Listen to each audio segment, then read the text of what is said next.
For Civilization V, one of our major goals was to create a really beautiful, inviting, and organic world because we wanted players to feel like, as they were creating the history of this world, they had a world that they were invested in. This is the Americas tile set you're seeing here. We have ones for Europe, Africa, and Asia as well.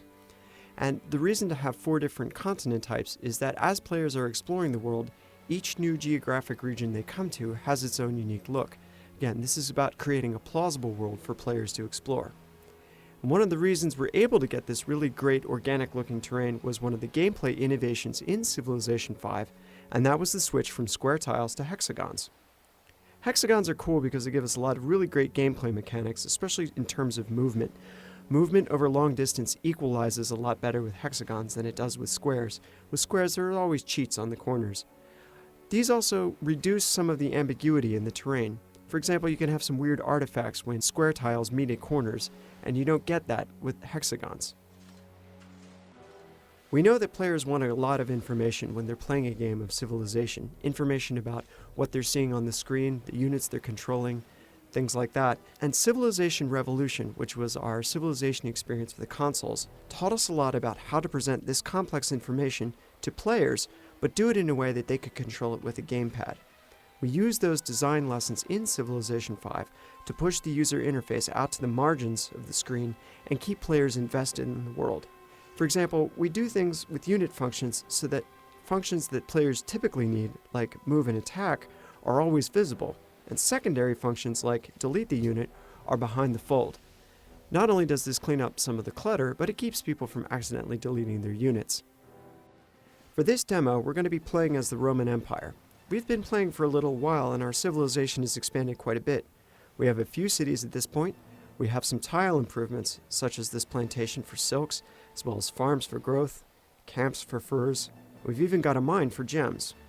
But we're really interested in the city screen for Rome, so let's go into the city of Rome real quick. This is the city screen for Civilization V. On the upper left, you can see your population and your next growth, as well as how much research, gold, and culture your city is producing. Down in the lower left, you can see what your city is currently producing, and right now we're building a lighthouse in Rome. Over on the right hand of the screen are the buildings and wonders that have already been created for this city. This is also where you find manual specialist control. We found that Civilization players often choose to have their cities specialize in something, such as culture, or science, or production. And if you want to set a specialization here, the game will find the optimal set of tiles to work with your workers so that you're getting the most of that stuff from this city. But if you're the kind of player who prefers to set which tile your workers are working on, you have that ability as well.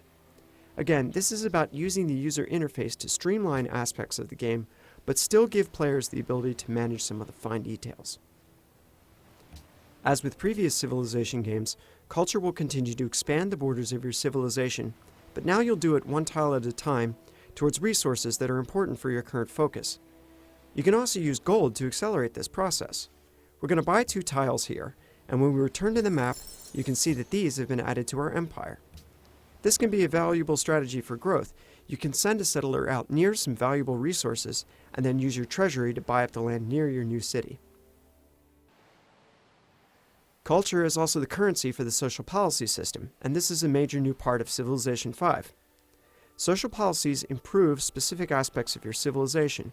For instance, here we have the aristocracy social policy, and that improves our ability to create wonders. These social policies are also keyed into the cultural victory of the game. If you complete 5 of these social policy trees, you unlock the Utopia Project, which is a world wonder. And if you're the first civilization to complete this wonder, you'll have won a cultural victory. Let's look a little bit at diplomacy in Civilization V, and we'll do this by sending a musketman to the south to meet a new civilization. The leaders in Civilization V are these fully realized characters in an environment speaking to you in their native language, and we wanted you to feel like you were interacting with a worthy adversary and somebody who is taking you seriously as a major leader of the world. The scene that you're meeting this character in also tells you something about their personality. Here we're meeting Napoleon on the battlefield, but you might also meet Washington in his study or Gandhi by the side of the ocean. The leaders don't just look cool in these diplomatic scenes. We've made changes to the artificial intelligence so that the leaders play a lot more like an experienced Civilization player does. Each civilization has a flavor, or things that it does particularly well, and each leader has a preferred path to victory. So Napoleon, for instance, might try to build a huge land army and take over the world that way. But the AI is clever enough that if you're thwarting it, for example, you're the better general and you keep beating Napoleon on the battlefield, it'll try to find a new way to win the game. For example, Napoleon might try to pour his civilization's energy into unlocking the glories of France instead. City-states are another new addition for Civilization V. These are small, single-city civilizations that aren't out to win the game, so they give you a chance to have some peaceful diplomatic action with somebody who isn't going to be your competitor at the end of the game. Befriending a civilization can have some powerful advantages as well, too. Let's go ahead and meet Geneva. We see they're a cultured city-state, and they have an irrational personality, so they're always going to be presenting us with interesting challenges. We're interested in earning their friendship, so we're going to go ahead and give them a gift of gold. Now, when we return to the main screen, you'll see we get a notification that says we're friends with them. As we maintain this relationship over time, not only will we get the advantage of the culture from Geneva, but after the United Nations is built, there'll be a series of elections, and we know we can count on their votes towards winning a diplomatic victory. But now that we've invested in friendship with Geneva, we have to decide how much we're willing to commit to protect Geneva. If Geneva is attacked by England, do we help protect Geneva? Maybe we can't risk war with England, and so Geneva might fall and we would lose the time and resources we've invested in them. The city-states cause a lot of gameplay to occur just by being something in the world that the other major civilizations can befriend or besiege, and they provided a lot of depth to the diplomatic game in Civilization V. But let's look at this English city of Newcastle for a second here. We want this city. We want it badly. It has farmland that would really help our civilization grow, and it has the Stonehenge World Wonder. We think we would be better rulers of this city, and we've built an army to the purpose of bringing it into our civilization. But Romans are a fair and peaceful people, so we'll give diplomacy one last chance. Hello again. When you bring up the trade menu in the diplomatic screen, you'll see options that might be familiar from previous versions of Civ.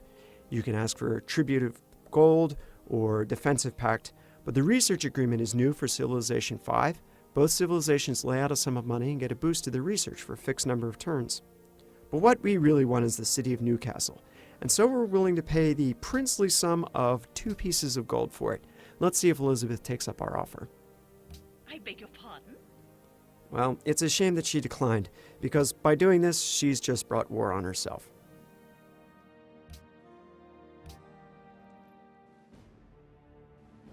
We shall never surrender.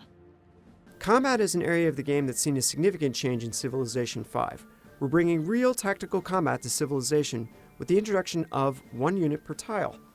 In previous versions of Civilization, you could put any number of military units into any tile on the board, and you could sort of ship these at an enemy city, and this was what our fans affectionately referred to as the Stack of Doom. Now you'll need to think very carefully about what units you're building and how you're deploying them in the environment. For example, here we have a rifleman facing off against Elizabeth's riflemen, but we're attacking across a river against troops on higher ground supported by their friends, and we would really take it badly if we attack now.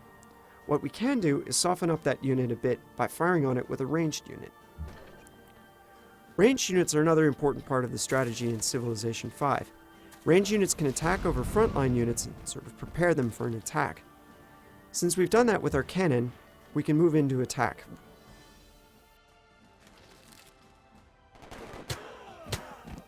Now that we've attacked with our riflemen, we can see if we can finish them off with our cavalry. Elizabeth used 1 rifleman on a good, solid piece of terrain and held off against almost 3 separate attacks, badly mauling 2 of our units in the process. In Civilization V, you can hold key points in the terrain, like a mountain pass, and use these units to hold off against a civilization with better production capability, and it feels pretty awesome when you do that. Let's go ahead and push our attack. We've caught one of Elizabeth's cannons out in the open away from her front line. Let's send a cavalry unit in to ambush them. Range units are strong, but they're not invincible. You'll want to protect your range units with a good solid front line of defenders. Because Elizabeth made good use of the units that she had on the terrain, she was able to break up our advance on Newcastle. We would have to heal up a bit before we could push on to Newcastle itself, and by then she might have brought up reinforcements. So, for right now, we're going to shift to another location where the odds are much better in our favor. In this situation, the odds go much better for us. Gloucester's lightly defended with only 1 unit at sea and 1 on land. So we'll look at how cities defend themselves in Civilization 5. Each city has a fixed number of hit points, and you'll need to bring these to 0 before you can march in and occupy the city. Our frigates have done a pretty good job of battering Gloucester's defenses, but we still need to occupy it from land. So let's send in our armies to attack. We've taken Gloucester. We have some choices here. We can burn the city to the ground and salt the earth by razing it, or we can bring it into our empire. But if we do, we'll take a penalty of unhappiness as our new subjects adjust to life as Romans. Or we have the option to turn it into a puppet. Puppet City will produce the gold, science, and culture as normal, but we don't have the option to choose what's built there. However, we will take less unhappiness for doing this.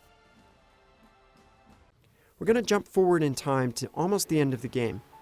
Here we've been fighting Montezuma, and we just took one of his cities. But as we did that, we noticed he was sneaking north with a component to the spaceship that you build for the space race victory.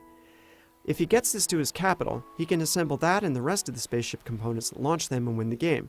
And this isn't acceptable to us. We want to win the game. We're the Romans. The glory of the world belongs to us. Probably the best solution at this point would be to go ahead and occupy his city. Unfortunately for us, the middle of his empire is a bit of an unknown quantity, so let's send in a helicopter gunship to scout out the situation. We see that he has entrenched surface-to-air missile launchers, anti-tank guns, mechanized infantry units all on solid ground. We could attack with our armored units, but it would take us a long time to break through there, and by then he might have assembled his ship and launched it, and we would have lost the game. Well, fortunately, as all Civilization players know, there's always one high-explosive option open to you. Now we've done it. There's fallout blanketing the earth, and we've probably blown up our chances for a diplomatic victory as well. We'll have to satisfy ourselves with taking his city by conquest instead.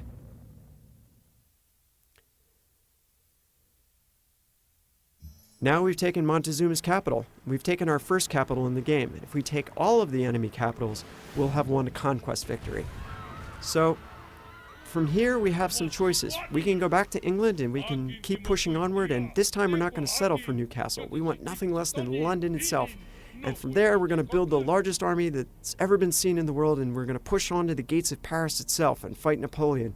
And then you can look up and it's 3 o'clock in the morning. This is Civilization 5, and we're really excited about bringing it out this September.